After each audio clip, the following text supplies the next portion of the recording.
Hi and welcome to Candyfloss Crochet. Today I'm going to show you how to put a straight edge on a chevron stitch blanket or piece of work that you're working on. So I've made up a sample square and it's attached on this blanket full of other ones, so it's probably a bit difficult to see. But as you can see, I've created a chevron pattern in two different colours, and then when I got to the end of the work I wanted to add in a contrasting colour at the edge so that it was grey all the way around. And what I'm going to show you today is how to fill in this V and the V's at the bottom, and how to fill in the edges of your work so that you get a nice straight edge to work with, if that's what you want to do. Okay, so let's get cracking. I have created a sample here. It's full of stitch markers and I'm just going to explain why we've done that. So this is my very little sample that I'm going to be working on today. And what I need you to do is to just identify, to start off with, where you're going to start and end your work. I find it a lot easier if I mark them off with my stitch markers, just so that I can see exactly where I am. You're also going to need the same hook that you use for the work, so that I'm using a 4mm hook in this one. You need your scissors to snip off the end and a darning needle to weave in your ends. Just for information, the yellow yarn that I'm using here is Demora's Studio DK, Antipylon DK, and that is in citrine. And the orange is the same make, but is in burnt orange, just for your reference. Okay, so let's get started in identifying where you're going to work the V's. We're going to do the V's first, and then I'll show you how to square off the corners. So we're going to do this V, and then I'll show you how to square the corners off a bit later in the tutorial. I'll put a link down below if you just want to jump straight to the corner part. I'll put a time link there so you can see exactly what time on the video tutorial that the corner bits start. But let's start off with these V's. Now on your work you'll have 3, so we'll start with this middle one. And if you remember, when we came down our row and we did our 11, we skipped 2. So if you skip 2 and you count back up 11 and put your stitch marker in the top of that corner, because we're going to start here in this corner. So 1, 2, 3, 4, 5, 6, 7, 8, 9, 10, and I've put my stitch marker in my 11th stitch. Okay, that's my 11 stitches. And then when you get to the bottom, you skip in 2, and then you're going to start here. So this is stitch number 1. So 1, 2, 3, 4, 5, 6, 7, 8, 9, 10, and 11. So I put my stitch marker in the stitch where I'm going to end. So that I did that to start off with because it makes it a lot easier. Because when you start counting them down, you're going to decrease on each round to get it smaller and smaller as you fill your V up. So I've done exactly the same on this side. Starting in this corner, I've got 11 stitches down with a skip to 11 stitches up, which ends there. And then I've done exactly the same with this one. I've counted up, I've skipped a stitch, counted up 11, put my stitch marker in, skipped my 2 stitches at the bottom, started there and counted up to 11 to put my stitch marker in there. So hence you've got a gap at the point, because you're not going to work into this point because you want it to be level with this point. Okay, so I hope that's clear.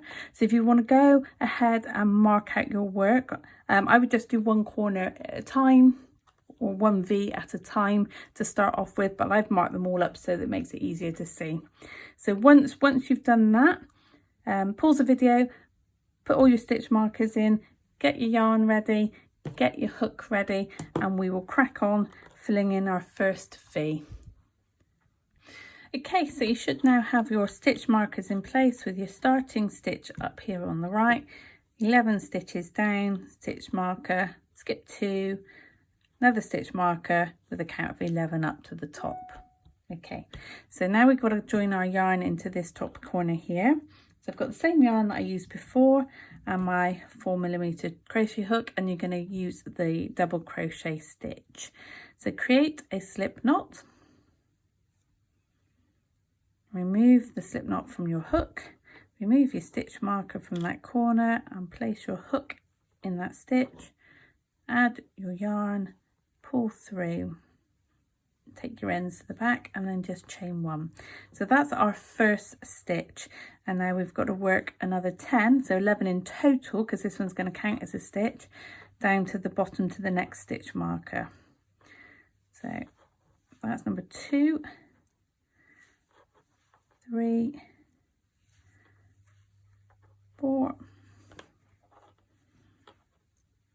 5, 6, 7, 8, 9, 10, and down to my marker number 11. Take that one out. Now you're going to skip 2 and pick up where your first next stitch marker is. This is why I put them in there, it just makes it so much easier.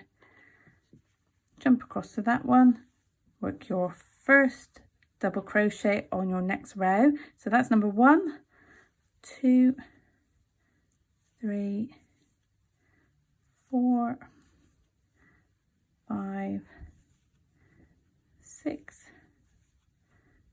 7, 8, 9, 2 more, 10, and my last stitch marker, kindly marking out my last one, is my 11th stitch. So that's your first row. You might want to stop at this point and go back and count you've got the correct number of stitches on there. We're going to chain 1 and turn our work. Oh, sorry, I lost it. Okay, so now you have finished that first row. You've chained 1 and you've turned. You now want to, your chain 1 counts as a stitch. You're not going to do a stitch into the one below the chain or the next stitch. You're going to skip those and go straight into the next one, and this will be stitch number 2. And you're going to do 9 in total. So 3, 4, 5, 6, 7, 8, and 9, and that takes us down to the bottom. As before, you're skipping the 2 at the bottom, and your next one goes in here, and that counts as your first stitch, and you're going to do 9 up again. So that's 1, so this one's 2, 3, 4, 5, 6, 7, 8, and 9, my last one. And that's row 2, filling in your chevron completed. You might want to go back and check your stitch count at this point, and remember on each round now we're going to lose 2 stitches on each round.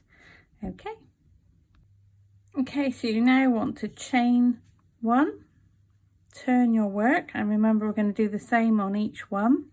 We're going to skip the chain counts as 1 stitch. We're skipping the base of the chain, we're skipping the next one, and we're going to work into this one here, and we're going to do 7 double crochets. So we've already done 1, this is my second one, 2, 3, 4, 5, 6, 7, takes me down to the bottom again, running out of yarn again. I'm going to skip 2, so I'm skipping this one, I'm going into this one here, that's my first stitch of this row, and I'm doing 7 again. So that's 1, 2, 3, 4, 5, 6, and 7. Okay, so now chaining 1, turning our work again. Remember we're missing the stitch here at the base of the chain, we're missing the next one, and then we're going to decrease down to 5 this time, so 5 stitches. So we've done 1, so 2, 3, 4, and 5, takes us nicely down to the bottom again. We're skipping 2 over 1, and again 5 up, 2, 3, 4, and 5, chaining 1, we're turning, And now we're going to skip our 2, and we've only got 3 stitches to work on the last one.